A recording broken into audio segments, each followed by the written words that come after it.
In this case, we're given this tower structure here.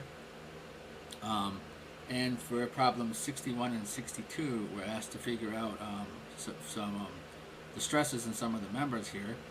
So I'm just going to solve for both of them. I'll solve for the reaction forces down here at J and K. So we have a pin here and a roller here. And if we just go through that, again, we can do some forces and moments, take moments about this point, and we can just go through that 3 equations and 3 unknowns, and we wind up with these reaction forces here, minus 15 kilonewtons for this guy, which is basically just offsetting these 3 5 kilonewton loads. And then these two must be equal and opposite, and they counteract the moment generated by these loads here. So this would be like a building with some wind loads on it. So we're going to have compression. We're going to have well, the force on the structure would be would be forcing up, but if there was a member down here, then that would be pushing down on that member, and then this one would actually be trying to pull up on the pylon. So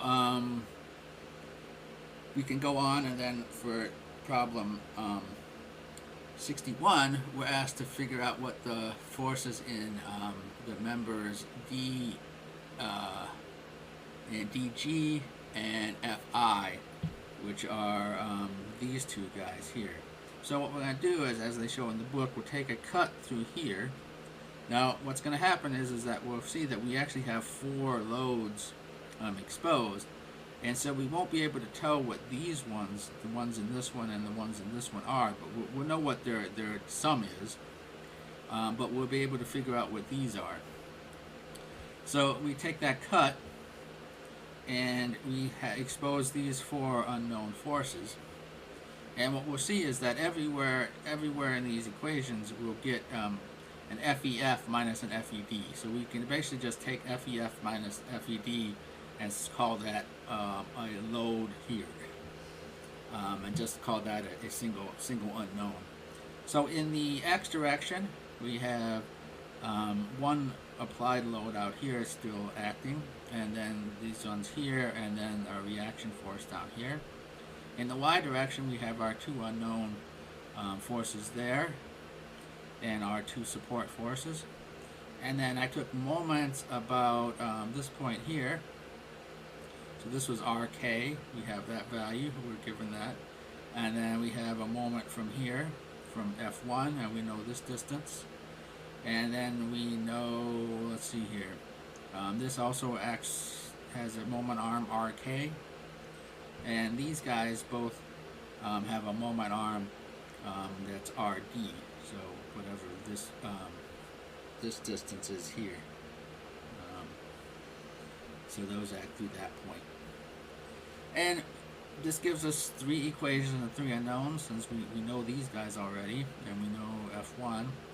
And it's actually 4 equations and 3 equations and 4 unknowns, but we can see that if we just call this guy a single value and pretend that's 1 unknown, we basically can collapse these guys and then get 3 equations and 3 unknowns.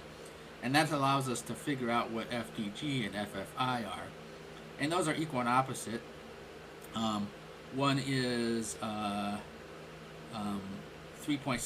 kilonewtons, and the other is minus 3.75 kilonewtons. So this one is in tension, this one's in compression, as that we'd expect, because we'd expect this building to be bending like this. So this one would get stretched, this one would get compressed.